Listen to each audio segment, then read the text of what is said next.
Be aware of what kind of fears are surfacing for you. There is a reason you're afraid of them and that they mean something to you.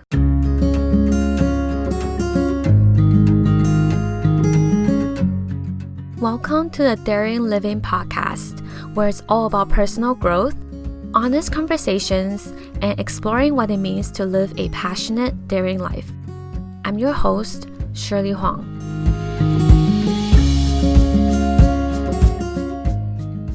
Hi friends, it's so nice to come on and chat with you today.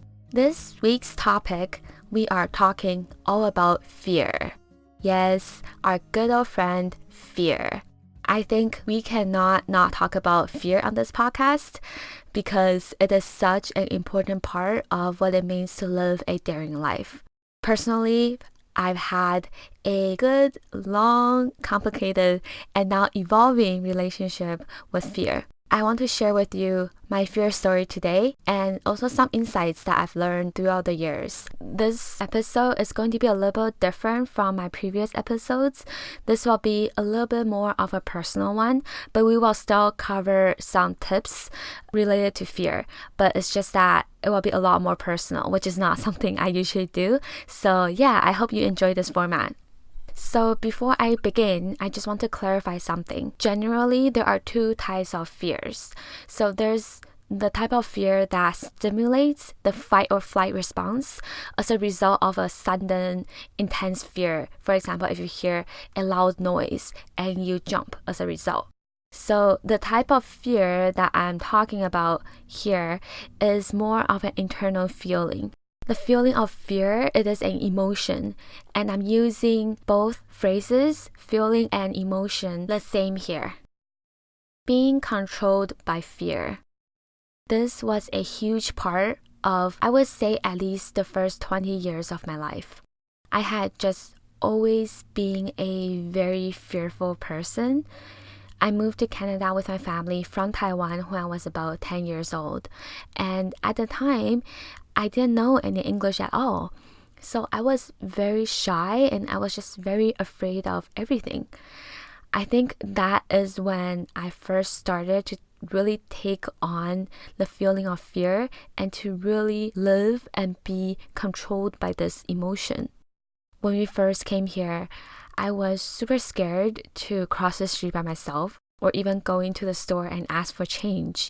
That's just how scared I was. And now thinking back, I think I really had a lot of social anxiety in my childhood and even later on as a teenager. In high school, there would be some nights where I would just be crying in bed because I didn't want to go to school the next day and to face my peers and just to speak in class. I was that afraid. And because I was always letting fear hold me back, I think I missed a lot of opportunities when I was in high school. I wanted to join clubs, make new friends, try new things, but because I was so scared all the time, oh my gosh, I was such a scaredy cat. I just didn't really put myself out there at all. So by the time I graduated from high school, at this point, I was just feeling so sick and so tired of feeling scared all the time.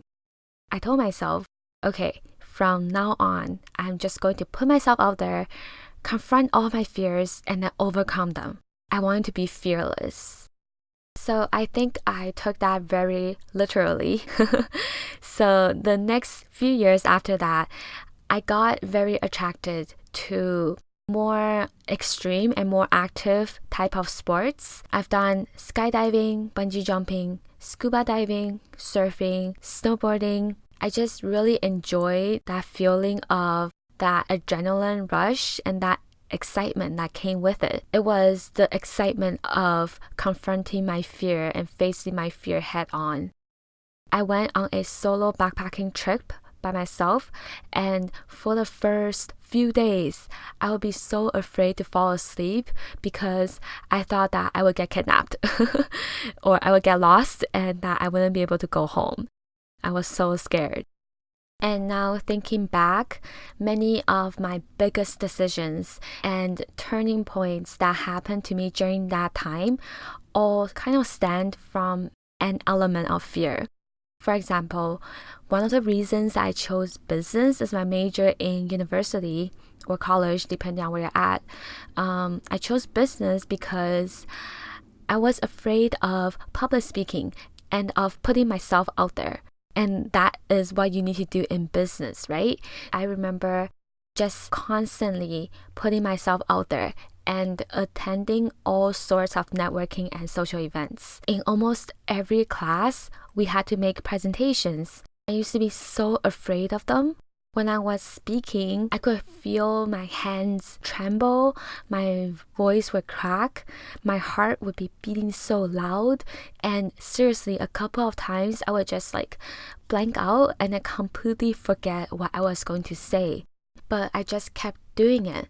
I kept learning and kept practicing, and I kept being comfortable with the uncomfortable. So throughout my years in university, it really is a process of constantly facing my fears, learning to experience it, and learning to overcome it. And I think maybe this just really happened a bit over a year ago. I finally come to a realization, which is that it doesn't matter how many times I try to face my fear and to embrace my fear. I will never be able to completely be fearless. It's just not possible. In fact, the more I experience fear, the more I am certain that I will always be afraid. Public speaking, it's something that will just never be my nature.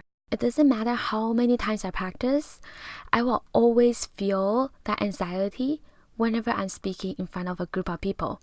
However, I now understand and have experienced enough what that feeling is like. I can now tame it better. And this is also just from lots and lots of practice, right? I've learned to embrace that fear, acknowledge it, sit with it, but I won't let that feeling control me anymore. Because I know many times when I decide to speak in front of a group of people, my desire to share my ideas and to spread the message is often so much stronger than my fear. So if you are also a very fearful person, be aware of what kind of fears are surfacing for you. There is a reason you're afraid of them and that they mean something to you. I really like this quote by Jack Canfield. He says, "Everything you've ever wanted is on the other side of fear." So again, I'm talking about those deeper internal fears, right? If it's like a phobic fear, for example, you're scared of spiders or you're afraid of heights, and it's just not something that you find desirable to overcome, then by all means, stay away from putting yourself in that situation. So yeah, that's kind of my own personal relationship with fear, from being controlled by it to really trying to confront it, to overcome it, and now just really learning to accept fear for what it is, let it sit with me, lean into it, but at the same time not let it control me. So I have a 3-step process here to help you learn more about this fear that you're having. And as you can tell, I love actionable tips and steps. So even if we are talking about fear, something that's more abstract and more intangible, I still want to make it actionable for you. So the first step is to identify that fear. Notice what kind of fear is it that's arising for you, and then you have to name it out. So what exactly are you afraid of? Is it the fear of other people's judgment? Or maybe it's the fear of failure, or the fear of success, or the fear of isolation, the fear of people leaving you if you attempted to try something new. Or maybe it's a combination of all of these. This is kind of a trippy one, but maybe it is the fear of feeling that fear, which is totally common because fear is a negative emotion, and we live in a society where happiness is the most important, and many of us are really unable to experience an uncomfortable emotion. Maybe you're just afraid of putting yourself in that situation where you will feel that fear. And this is really why so many of us try to seek for stability and do not take risks, because we are simply feeling afraid of being afraid. It really is like that. So once you have identified what kind of fear you're feeling, The second step is to determine if it's worth it to pursue it, to give it a try anyways, despite that fear. So you can ask yourself these 3 questions. Is my desire for the results greater than my fear? Is this the kind of fear that excites me and scares me at the same time? Will I regret not having done this if I choose to give in to my fear and let it hold me back? If your answer is yes for all 3 of these, then you should probably go for it and lean into that fear. So nowadays, I really use this feeling as a compass for me. It's telling me what is important to me and what actions that I have to do to step out of my comfort zone and to keep on growing. So once you do decide that that fear is worth it to pursue, the third step is I want you to create a more empowering and actionable reason for feeling afraid.